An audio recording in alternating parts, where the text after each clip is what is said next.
Okay, let's go ahead and talk about some things related to functions. Just get some uh, notation things out of the way that I know students struggle with. And so we're going to work on, first of all, just some interval notation. Just a couple reminders with that. So first of all, you always go left to right in terms of the number line. And remember things like this here, that's a closed circle, so we include that. Down here, this one, that's an open circle, so we do not include that value. And of course, if there's an arrow, right, that means we go on forever. This one stops. So things like that, etc., etc. So interval notation, I think most people would be familiar. They could write this as x is greater than or equal to negative 3/5, right? And that notation's okay. But when we get into pre-calc and especially into calculus, we often prefer interval notation. It's actually just cleaner when things get more complicated. And so in this one, because we do include it, we're going to use a closed brackets. And again, we go from left to right. And then when you have infinities, you never use a closed bracket on an infinity. Infinity is not a specific number, so there's nothing to, quote, include. So it's always an open bracket on your infinities. Okay. Now, down below, anytime you have something between values, we could do it like this. We could say you are greater than negative 7/3 and you are less than 5. Okay? Or we could do it this way. So this is a compound inequality. And this kind of messes with people a little bit.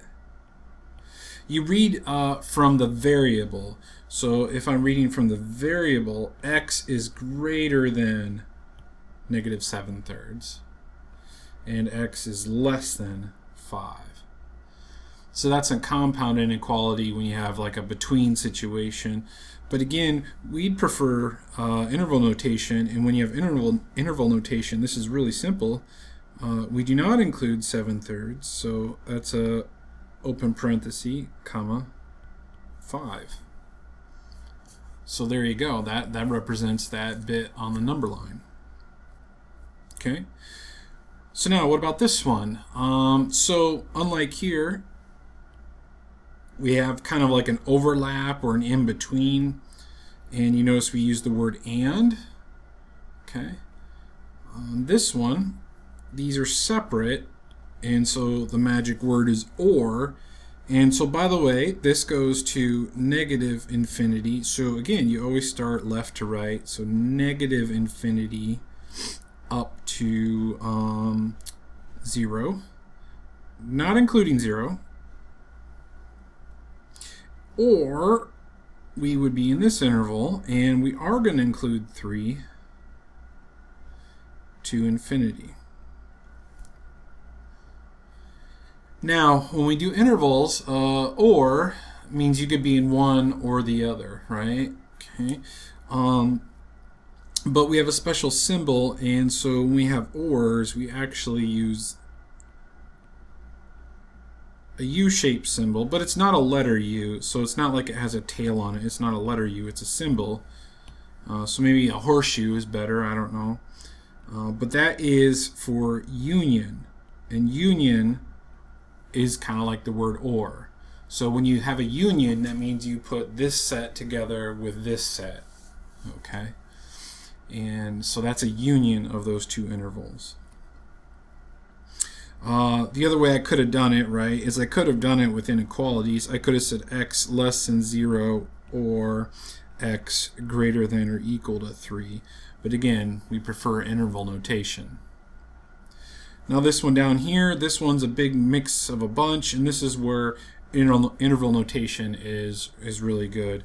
So here it's from negative 3, including, right, to 0, including it, because again they're filled in, or 1 to infinity.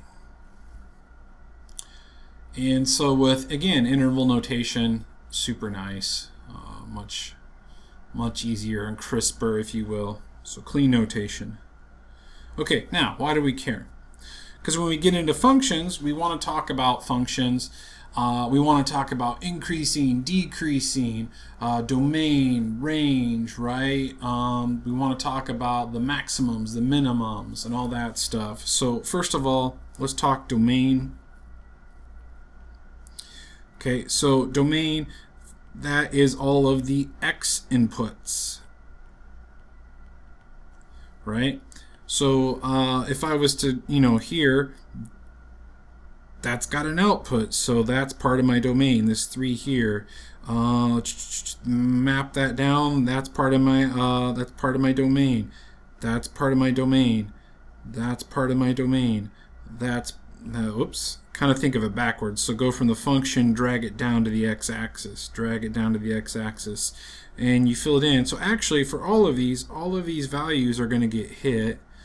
And so my domain, if I can clear that out, is what? Well, my domain would be what? Negative infinity to infinity.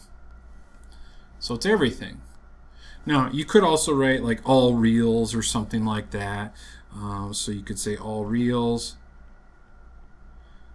or some people use that notation to symbolize the reals. But again, we prefer interval notation. Okay. What about the range? Range are the y values, the outputs. And again, in context, we're going to use interval notation. We don't say x or y, but because it's range, we know these numbers are referring to the y values. Now notice the arrows, it does go on forever, does go on forever. So again, now it's the opposite way. We're going to pull it to the y-axis. So that's part of my range. That value is part of my range. That value is part of my range. That value, that value, that value, that value, that value, that, right? Okay, so there's no holes, gaps, jumps, or anything. And so in this case, this is also negative infinity to infinity. Okay, so that is my range. Again, interval notation. Now here's where it gets a little trickier, right? So if I was talking increasing, which we want to know those things, and we also want to know decreasing, because especially into calculus, we're going to analyze functions there, and let's say it's profit. Well, you would like to know where profit's increasing, right? You don't want profit to decrease. But if it's cost, you would want to know, hey, how can I make my cost decrease in this function? Where does cost decrease? Because that would be a good thing. All right. So now, be careful. Let's get some. Let me get a highlighter here. So let's do increasing in green, because that's what they have in here, right? So notice now, again, think left to right. Think like a roller coaster, left to right. So as I ride my function, I'm going uphill, right? Now this, let's see here. Let's do red, if I can, or some form of. Let's see here. We'll do. There we go. We'll do that. So decreasing, now here we're going downhill. And then here we're going uphill. But when we describe these, you describe them in the x values. So decreasing, increasing, you always use x values. So you talk about the inputs. So like if this was a cost function, let's pretend it's a cost function. And we're something about bicycles. So this is a cost function, and so x represents the number of bicycles I'm making. Now, first of all, I acknowledge these don't make sense. You wouldn't make negative bicycles. But, for example, if I make 4 bicycles, right now my cost is increasing. If I make 5 bicycles, my cost is increasing. And we can see how the more bicycles I make, my cost is increasing, right? And so we want to talk about it in terms of the x values. Okay, always, always, always, always. So in terms of x values, again, you could think of it as like pulling down. So all of this green stuff, if I pull it, that's going to give me this chunk. So I am increasing x values or inputs from negative infinity up to, now let's talk about this for a second, up to -2. So at the peak, you are neither increasing nor decreasing. It's like a equilibrium point or whatever. Like you're not doing one or the other. It's a pause. So you do not include it. Okay? And then we're also increasing where? Over here, right? And again, if you think about pulling those up to the axis, so this is also where we're increasing in terms of x values. So from 2 to infinity, because the function does go on forever. Right? And then it's a union, or, because I'm increasing in here or also in here. Now, decreasing. Well, again, pull these values down. So in terms of x values, I'm decreasing on that chunk. And so I am decreasing from -2 to 2. And again, you do not include them, because again, at those peaks and valleys, you're doing neither. Okay? It's that exact value where you're switching from one to the other. Okay? And then last, just some other things. This is not interval notation, but again, you always want to talk about the inputs. The only time you refer to outputs or y values is on the range. So if I wanted to know the minimum and maximum, now there are things called global mins and global maxes and local mins and local maxes. So globally means over the entire function. Now this thing goes on forever, so globally there is no maximum, right? Because it keeps increasing forever. Now locally, there's a place that peaks locally, and so we would say there's a max at -2. And again, you always refer to the x value, right?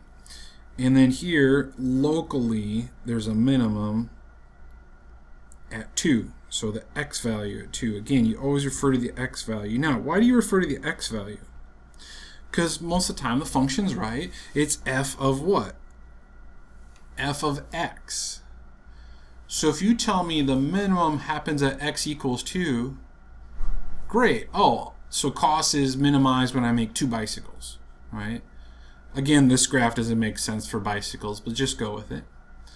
Well, if I plug in 2, then I can easily get the output and then tell you what that cost is, right? Or the max occurs at -2. Well, then I can plug -2 into the function and then tell you the output. Going backwards is harder. So if you say, oh, the max cost is 16, well, when does that happen? Okay, that's a little harder, right? So it's easier to give x values, and we want to give x values, okay? So, yeah, so that's just some things with interval notations and functions. Here's just another example real quick. This one terminates on both sides. And so again, if I was to do the domain, I'm going to do this one faster. Well, in terms of that, you would pull these all up to the axis, and so the domain is here, right?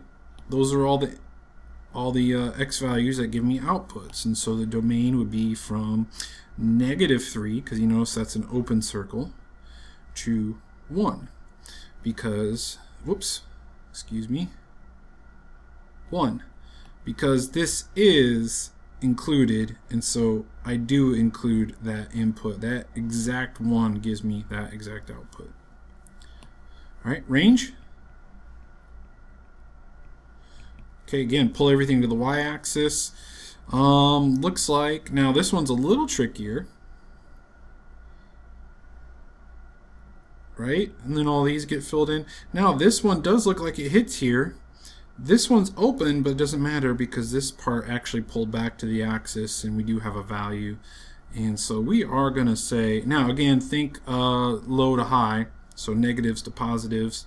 So -4, we hit that value, and we also hit 0 here, and so that's the peak of my range. And again, I could do increasing, decreasing. It's going to look really similar to the last example. So increasing is going to be this chunk in the middle. And again, you do it in terms of your x values. So from -2 to 0, we're increasing. And then where are we decreasing? We're decreasing from -3 to -2, or from 0 to 1. Now, I am going to include the 1 because that does terminate there, and it's not the bottom of a valley, right? It does terminate, and the trend there is decreasing. Okay, so I am going to include that one. Okay. All right. What about this one? What's the domain? Again, pull everything down to the x-axis, so it starts here and goes on forever. So the domain is from -4, inclusive, that is a closed circle there,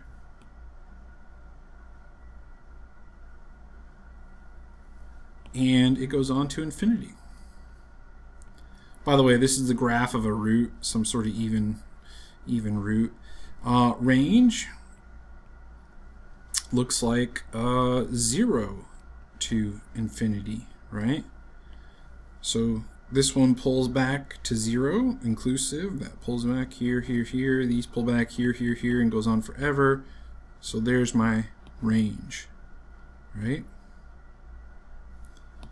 Okay.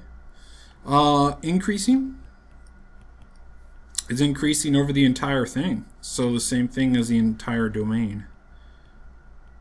And where are we decreasing? We are decreasing, well, nowhere. So you could do that for like the empty set.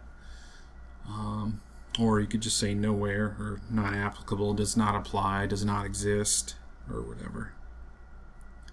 All right. Here's another one. This is like an exponential function. Now, here's one. This is good. You'll learn about these later. But we're approaching that axis, but we never actually touch it. Okay, and that's called an asymptote.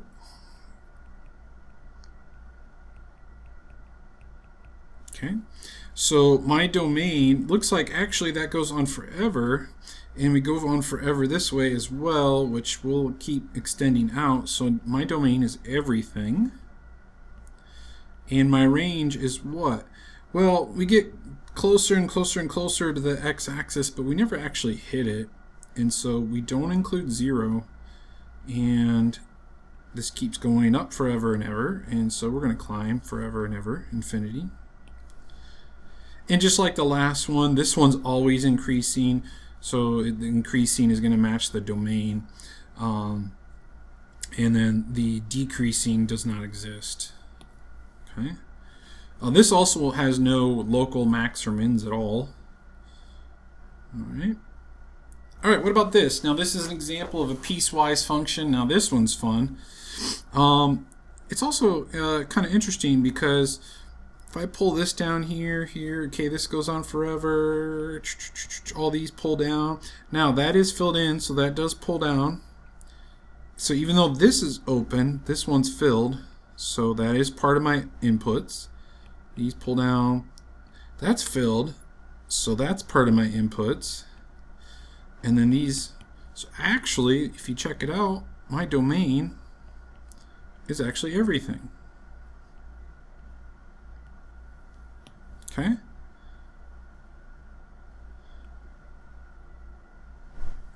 Alright. And then my outputs.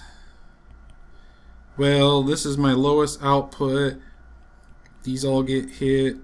Now there's a gap here, but these actually are in my outputs.